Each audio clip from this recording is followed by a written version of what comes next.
Tu veux faire un bon petit combo, tu prends ton café noir le matin, tu montes sur ton vélo elliptique ou quoi, et tu fais ton petit cardio.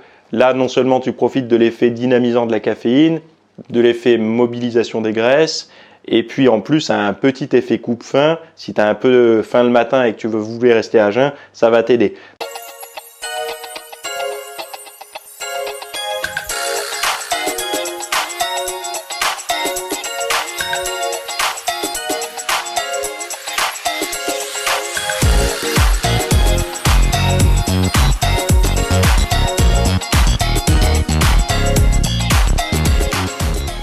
Salut à tous, nouvelle question aujourd'hui.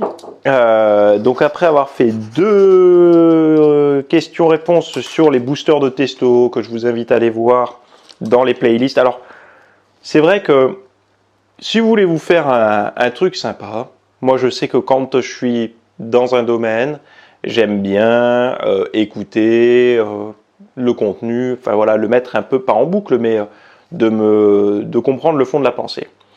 J'ai plusieurs playlists sur ma chaîne YouTube, dont deux que je vous recommande, trois on va dire. La première, c'est celle des vidéos que vous êtes en train de regarder, puisque toutes les vidéos questions-réponses sont en playlist, et comme ça c'est des vidéos parlées. Moi il n'y aura pas d'explosion, je ne vais pas vous gueuler dans l'oreille, c'est un discours relativement posé, comme si on était tous les deux en train de discuter autour d'une tasse de café, et j'essaie de vous apporter mon expérience sur le fitness, sur mes recherches sur ce style de vie, etc.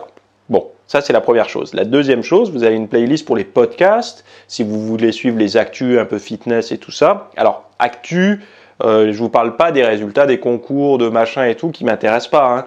Je vous parle de l'actu, des nouvelles données, des découvertes, des entreprises qui se lancent, par exemple, dans la fausse viande, là vous savez, et on essaye un petit peu d'avoir une réflexion un peu philosophique, entre guillemets, hein, philosophique, attention, quand je dis ça c'est pour apporter un espèce de regard, un peu de recul là-dessus.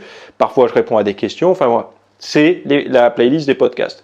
Et après il y a une autre playlist qui est des extraits qui rassemble les extraits de cours que je propose pour les VIP, ceux qui veulent aller plus loin. D'ailleurs pas mal de personnes me disent comment on peut faire pour te soutenir, parce que t'as pas de Tipeee, t'as pas de Patreon. Non mais parce que moi, pas besoin de me donner pour rien, en fait.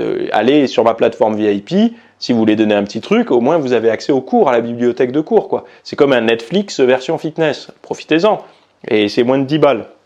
Voilà, donc vous aurez tous les liens en description. C'était ma petite page de pub. Et la question du jour, c'est une question... Alors, ah oui, de la part de POF. Salut, que penses-tu du café ? Vaut-il mieux le prendre à jeun, après le petit-déj, donc un petit-déj sucré, gras, protéique? Quels sont les effets sur le glycogène, les stocks de graisse? Je suis un peu perdu là-dessus. Ça doit être le produit le plus étudié au monde et on y trouve tout et son contraire. Donc si tu as des recommandations de comment le prendre dans une optique de perte de poids, je serai preneur. J'aimerais bien continuer d'en consommer pour ses effets sur le mental. Alors, le café, ce qui est marrant, moi je suis un consommateur de café depuis des années, enfin voilà, je consomme du café, j'aime ça, j'aime le goût. Alors, café déca, j'ai peu de café dans la journée, j'en ai 2 voire 3 maximum, mais après c'est du déca. Mais sinon c'est 2 cafés et quelques déca. La caféine, pendant une longue période, et même jusqu'à récemment, elle était diabolisée, sauf que depuis quelques années maintenant, on se rend compte qu'il y a plutôt un effet protecteur sur le foie, il y a plutôt un effet bénéfique au niveau cardiovasculaire dans des doses, on va dire, j'ai pas envie de dire normal, parce que normal, quelle est la norme? Il y a des gens qui en boivent 10 par jour. On va dire dans des doses raisonnables, voilà, c'est le mot que je cherchais. Après, c'est comme si tu bois des tonnes de café et que tu te satures en caféine, tu auras 2 effets négatifs. Le premier, c'est que tu vas être un peu surtendu en permanence. Et le deuxième, c'est que tu sentiras plus le petit rush et le petit côté sympa de la caféine. Ce qui est quand même dommage.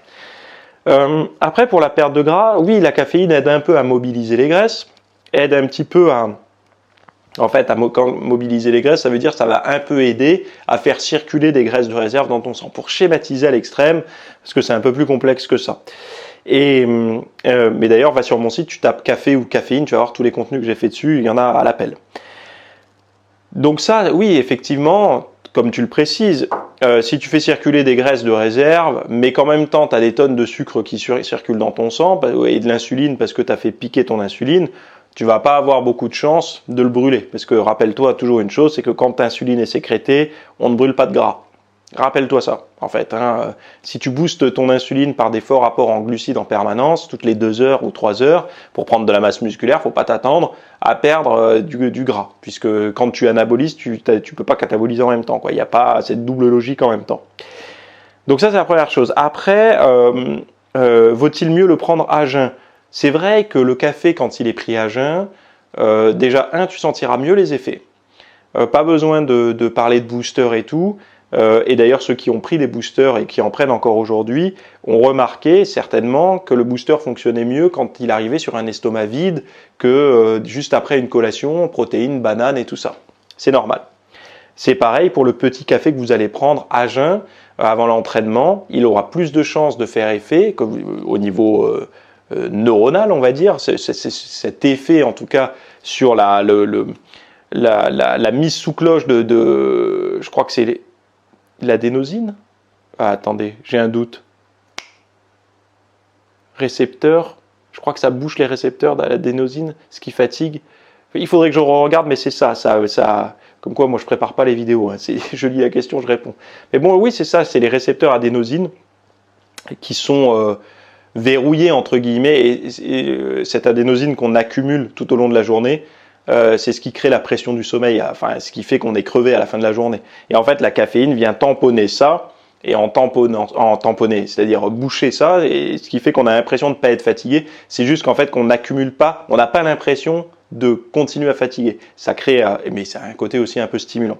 Et c'est pour ça que derrière, il y a le crash de la caféine, c'est que d'un coup, quand elle dégage, on va dire, en tout cas une bonne partie, on a ce crash qu'on appelle de caféine, et on sent d'un coup toute la fatigue qui était un peu masquée derrière.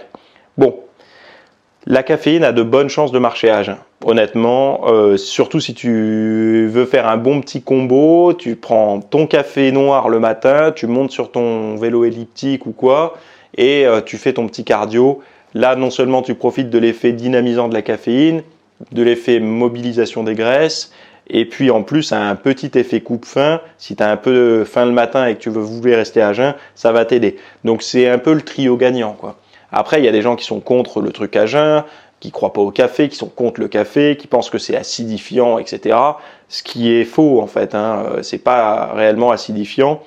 Et d'ailleurs, regardez l'indice PRAL, donc le score d'acidité du café. D'ailleurs, je crois que c'est basique, donc je crois que le café c'est -1. Après, vous avez pour le café instantané, je crois que le soluble là, c'est le plus alcalinisant. Regardez, c'est pas du tout acide. C'est pas acidifiant, quoi, c'est plutôt alcalinisant. Quels sont les effets sur le glycogène? Il y avait des petits effets. Alors c'est vrai qu'il y a des études, je les ai lues récemment en plus, qui montrent que de prendre un petit peu de caféine après l'entraînement, ça permettait de mieux récupérer. Alors, possiblement au niveau du glycogène, mais là en fait c'est par rapport à l'activation du système nerveux. Pourquoi? Parce que quand vous avez besoin de récupérer, vous avez besoin d'activer un peu votre système nerveux parasympathique, celui qui vous aide à vous calmer.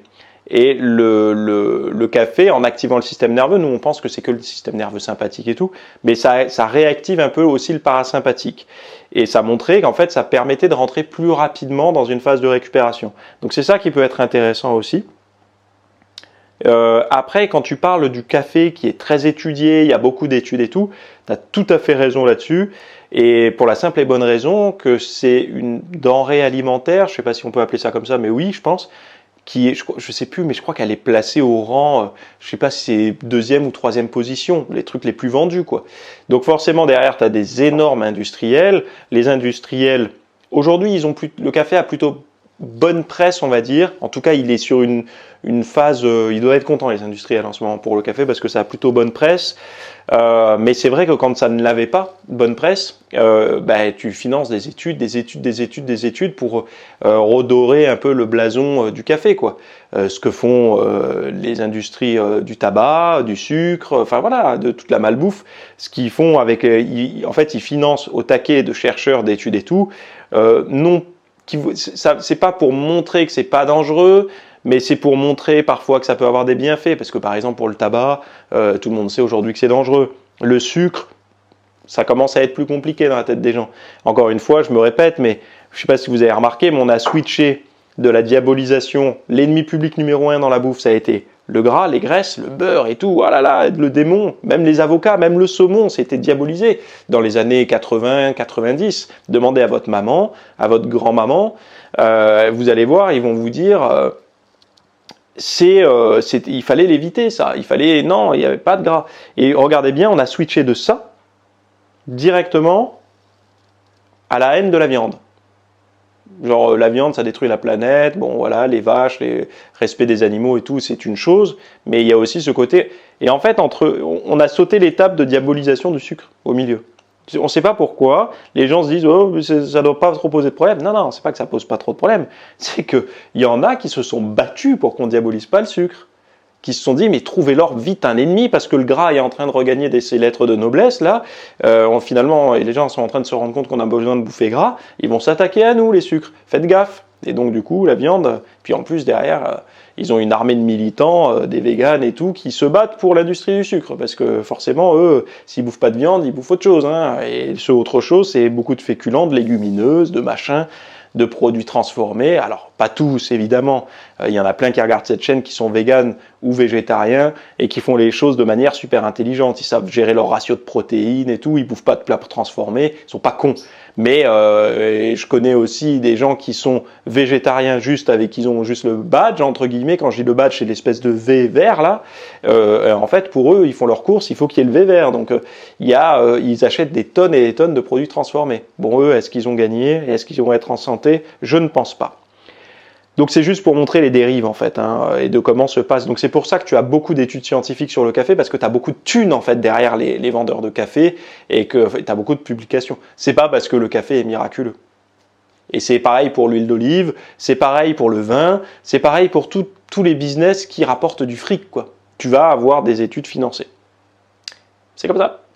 Bon, je vous laisse ici pour cette question et on se retrouve la semaine prochaine pour une nouvelle question. Bye bye.